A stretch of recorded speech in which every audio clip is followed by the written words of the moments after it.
in today's video I wanted to go over learning your very first musical instrument. So let's get started. The first thing to know is that you don't already need to know how to read music before you start your first instrument.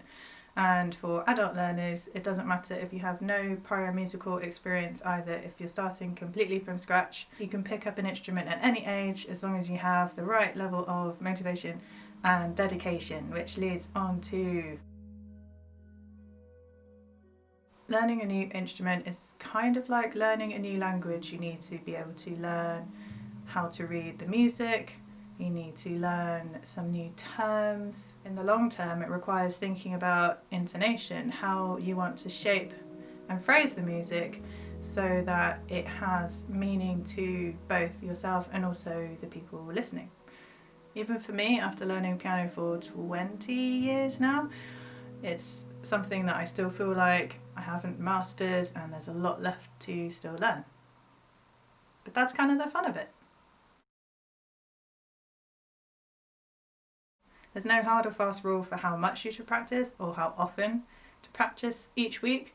I think everybody is different, everybody learns at different rates, and some people find things very easy that other people really struggle with. So it's really about finding how much you need to practice, and you're only going to know that by seeing how much progress you are making or not making.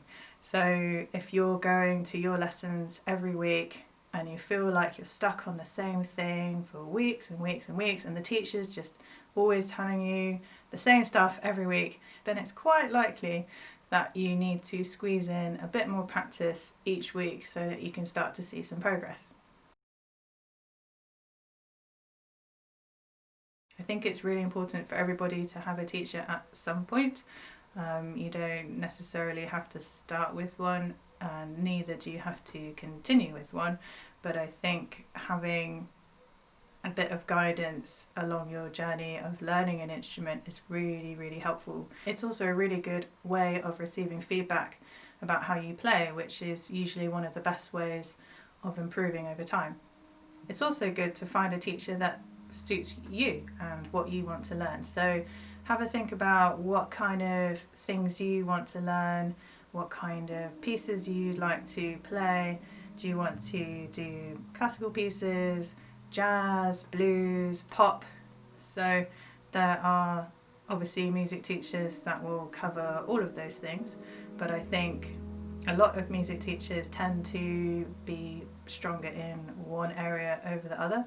And then once you've figured out what you want from your lessons and what you want to be learning, then share this with your teacher and see if you are going to be a good fit together. Maybe trial a few lessons before deciding that they're definitely the right teacher for you.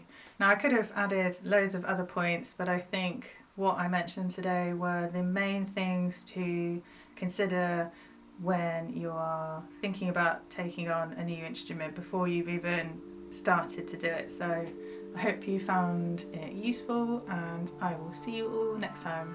Bye!